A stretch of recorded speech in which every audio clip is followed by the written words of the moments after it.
Hidup Jokowi! Swagger down the street with your red lips and funky beat. You better hold your head up to the sky. I'm gonna roll with you. Ya, orasi Prabowo saat ulang tahun ke-17 Partai Gerindra di Sentul minggu kemarin itu sudah cukup untuk membuktikan betapa Prabowo masih ada di dalam bayang-bayang seorang Jokowi. Ketergantungan kepada Jokowi juga sangat tidak bisa dilepas karena kedua orang ini bagai simbiosis mutualisme, saling membutuhkan antara satu dengan yang lain. Mengelu-elukan nama Jokowi di depan para pendukungnya sendiri, padahal Prabowo Subianto adalah kepala negara, adalah jelas sebuah kesalahan yang sangat fatal dalam sejarah Republik Indonesia. Tidak ada wibawa bagi seorang pemimpin yang masih memuja-muja pemimpin sebelumnya dengan cara yang sangat berlebihan. Ketika Prabowo Subianto menyebut terima kasih kepada Jokowi karena telah membantu kemenangan di Pilpres tahun 2024 kemarin, maka terjawab sudah apa yang menjadi pertanyaan rakyat selama ini.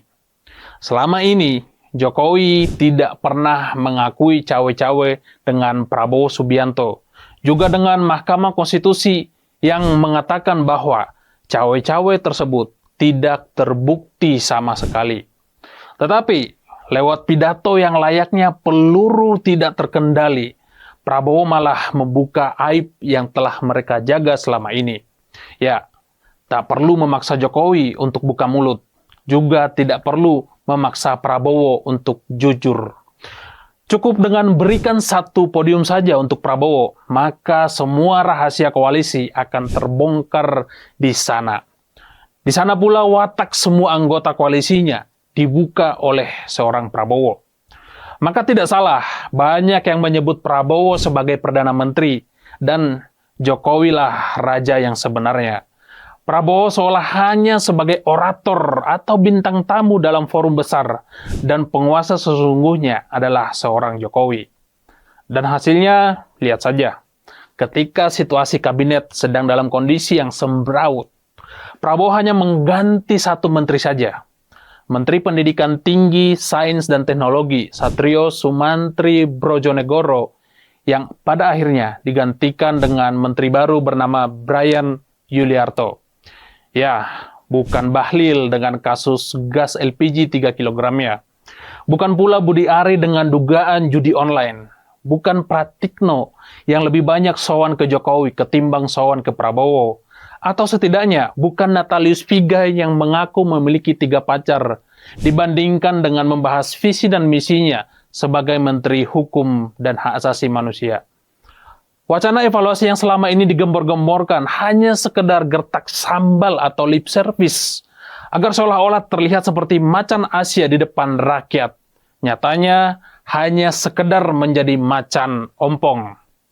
Meski aumannya masih menggelegar, tetapi dia sebenarnya tidak punya daya untuk menerkam siapapun. Dia hanya sekedar pemain sirkus yang ditertawakan oleh tikus-tikus yang menonton, sebagaimana pendukungnya menertawakannya saat mengucap kata dasmu. Aksi sirkus yang mengundang tawa bagi pendukungnya, tetapi mengundang risau bagi hati seluruh rakyat Indonesia. Ini menjadi puncak pemantik kemarahan rakyat. Rasanya Prabowo seolah menjadi pelayan bagi Jokowi, dan Jokowi seolah-olah masih mengendalikan lalu lintas negara ini. Maka aksi demonstrasi mahasiswa di seluruh Indonesia dalam seminggu ini bukan tanpa alasan atau muncul secara tiba-tiba.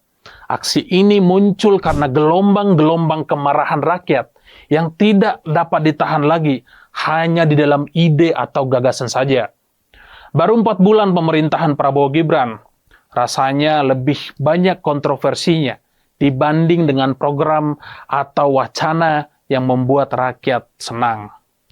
Menteri-menterinya banyak yang tidak sejalan dengan presidennya. Komunikasi internal kabinet juga banyak yang tidak sesuai dengan perintah Presiden Prabowo itu sendiri. Banyak yang mengambil jalan sendiri-sendiri. Banyak yang ingin show off tanpa sepengetahuan atau perintah Presiden Prabowo. Dari menteri-menteri tersebut, lahir kebijakan-kebijakan yang semakin hari semakin membuat rakyat kesusahan. Mulai dari undang-undang yang bermasalah seperti revisi Undang-Undang TNI, Polri, dan Kejaksaan, hingga revisi Undang-Undang Minerba dan Tata Tertib DPR RI. Tuntutan mahasiswa juga meminta agar mengevaluasi kebijakan efisiensi anggaran. Saya sih tidak menyebutnya sebagai efisiensi, tetapi pemotongan anggaran yang terjadi dengan cara ugal-ugalan. Pemotongan anggaran seharusnya dilakukan dengan cara yang lebih cermat, dalam format yang telah disediakan dalam revisi APBN sebagaimana yang telah biasa kita lakukan. Di balik kampanye efisiensi, ternyata Prabowo tidak sejalan dengan kata efisiensi tersebut. Justru, efisiensi hanya kedok untuk boros. Buktinya, kabinetnya sangat gemuk. Ada 48 kementerian dengan total 107 menteri dan wakil menteri yang pastinya gaji dan tunjangannya sangat mahal sekali. Juga program makan bergizi gratis yang tidak tepat sasaran.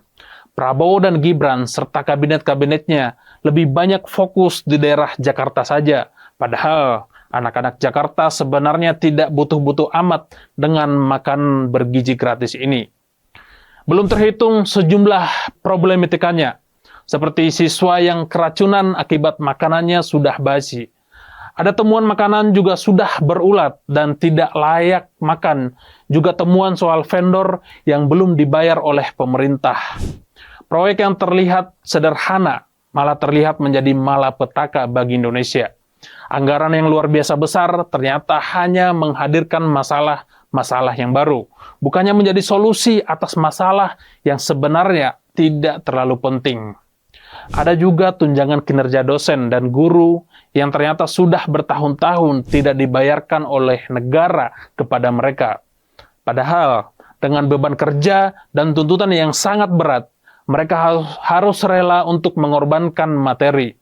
Mereka juga harus dituntut target yang mendesak, dan jika tidak tercapai, maka sertifikat mereka sebagai guru dan dosen tidak akan berlaku. Dan antara ini yang lebih problematik. Lembaga baru yang akan mengelola aset negara senilai 14.700 triliun rupiah ini hanya akan menghasilkan koruptor-koruptor baru, dan saya yakin akan memperkaya koruptor-koruptor yang lama. Ada sejumlah kejanggalan yang patut untuk dipertanyakan, di mana pimpinannya diproteksi dari audit dan penyidikan hukum. Untuk sekedar audit oleh BPK dan KPK saja, izinnya harus lewat DPR RI. Ini artinya, uang negara harus siap-siap kita relakan untuk raib tanpa pertanggungjawaban sama sekali, karena jauh dari prinsip akuntabilitas dan transparansi. Juga proyek-proyek PSN warisan Jokowi yang mayoritas adalah pesanan oligarki dan para kapitalis yang sebenarnya hanya bertujuan untuk memantapkan nama Jokowi sebagai legasi nantinya. Proyek-proyek ini dinilai hanya menguntungkan segelintir elit, bukannya menguntungkan rakyat. Tuntutan-tuntutan dan kemarahan rakyat hari ini jelas memiliki dasar dan argumen yang bisa dipertanggungjawabkan. Ada kemarahan, ada kerisauan, ada ketidaknyamanan, dan ada harapan yang hilang karena kinerja penguasa yang tidak memikirkan masa depan rakyatnya sama sekali. Maka tema Indonesia Gelap adalah akumulasi dari kebijakan-kebijakan yang amburadul serta panggung sandiwara politik yang terkesan seperti jilat-menjilat. Para mahasiswa hanya ingin penyelenggara negara ini on the track, menjalankan arah kita menuju Indonesia Emas tahun 2045. Dan yang paling penting, Prabowo menahkodai negara ini dengan menjadi dirinya sendiri.